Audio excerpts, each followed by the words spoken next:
দয়া করে ওদিকে যেও না, থেমে যাও বলছি, থেমে যাও।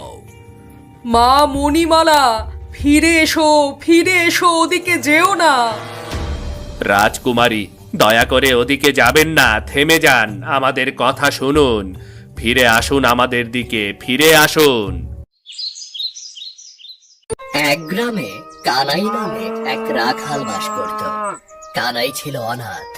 প্রতিদিন সকালে সে গরু নিয়ে বনের পাশে চলে যেত। গরুগুলোকে মাঠে চড়তে দিয়ে সে বনের ভেতর ঘুরে বেড়াতো। এমনই একদিন সকালে, যাক, গরুগুলোকে মাঠে ছেড়ে দিয়েছি, এবারে ওরা নিজেদের ইচ্ছে খুশি ঘাস খাক আর ঘুরে বেড়াক, আমি বরং ততক্ষণে বনের ভেতরটা একটু ঢু মেরে আসি।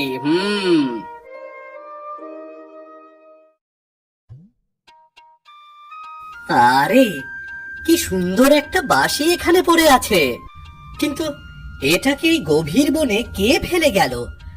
আশেপাশে তো কাউকেই দেখতে পাচ্ছি না।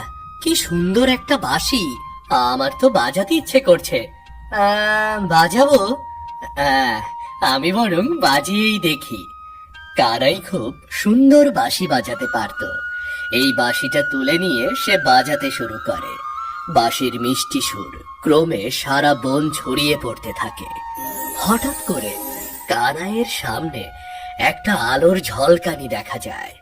ঠিক তখনই কানাই দেখতে পায় তার সামনে একটা পালঙ্কের ওপর শুয়ে আছে এক রাজকন্যা। আমি কি দেখছি? এই বাঁশিটা বাজানোর সাথে সাথে এই পালঙ্কটা কোথা থেকে হাজির হলো? আর এই পালঙ্কে তো দেখছি এক রাজকুমারী গভীর ঘুমে আচ্ছন্ন হয়ে আছে। এখন আমি কি করি? কিভাবে এই রাজকুমারীর ঘুম ভাঙাবো? অনেক ভেবেচিন্তে কানাই আবার বাঁশি বাজাতে শুরু করে। তার বাঁশির সুরে এবার রাজকুমারীর ঘুম ভেঙে যায়। রাজকুমারী উঠে কানাইয়ের দিকে তাকায়। ঠিক তখনই কানাইয়ের রোগা পাতলা অসহায় শরীর পরিবর্তন হয়ে এক রাজকুমারের মতো হয়ে যায়। কি? আবার কি হয়ে গেল? আমার পোশাক এমন পরিবর্তন হয়ে গেল কি করে?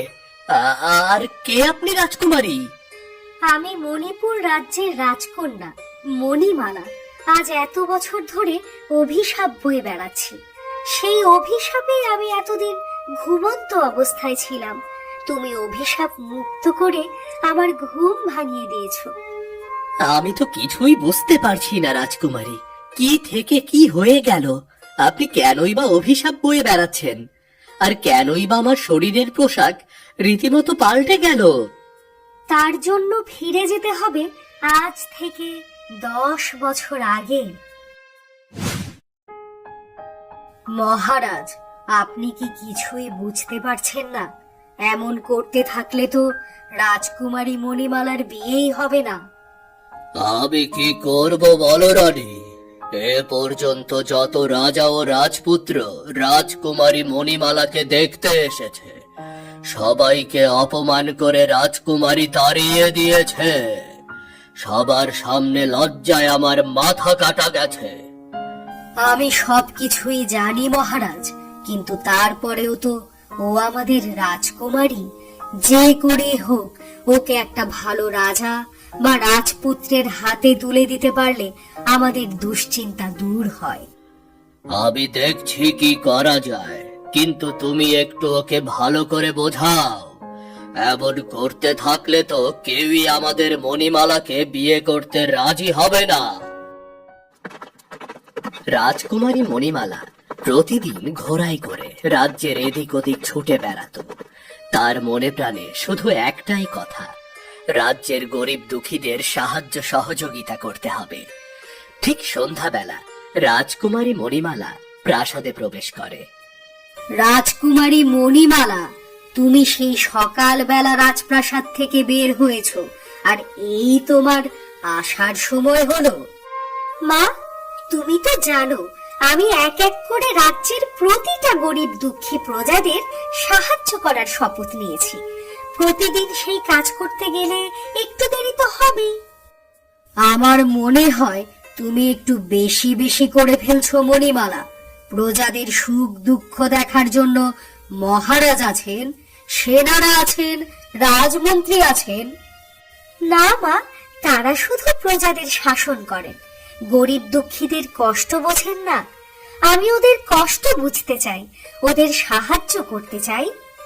তুমি যা খুশি তাই করতে পারো, আমরা তোমার কোনো কাজে না করব না। কিন্তু তোমাকে দেখার জন্য যত রাজা ও রাজপুত্র এসেছে, তুমি তাদের সবার সাথে খারাপ ব্যবহার করেছো। মা, আমি তো তোমাকে আগেই বলেছি, রাজ্যের গরিব দুঃখী প্রজাদের সাহায্য করার যে শপথ আমি নিয়েছি, সেটা পূরণ না হওয়া পর্যন্ত আমি কোনো বিয়ে করব না। মণিমালা আর একটা কথাও না বলে চলে গেল। সে চলে যেতেই রানীর কপালে চিন্তার ভাঁজ আরো প্রকট হলো। এদিকে রাজদরবারে রাজা মন্ত্রীর সাথে গুরুত্বপূর্ণ বিষয় নিয়ে আলোচনা করছে। সবই তো শুনলাম মহারাজ, কিন্তু কি করব বলুন? রাজকুমারী নিজেই তো বিয়ে করতে চাচ্ছে না। যদি ভালো কোনো রাজকুমার বা রাজা পাওয়া যায় তবে তাকে নিয়ে আসো।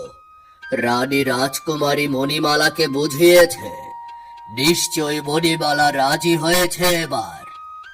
একটু দেখবেন মহারাজ, এমন করে সবাইকে অপমান করলে তো আশেপাশের সব রাজ্যের সাথে আমাদের সম্পর্ক খারাপ হয়ে যাবে। আমার মনে হয় না এবারে আর তেমন কিছু হবে। তুমি খুঁজে দেখো, যদি রাজকুমারীর জন্য ভালো কোনো রাজা বা রাজপুত্রকে পাওয়া যায়।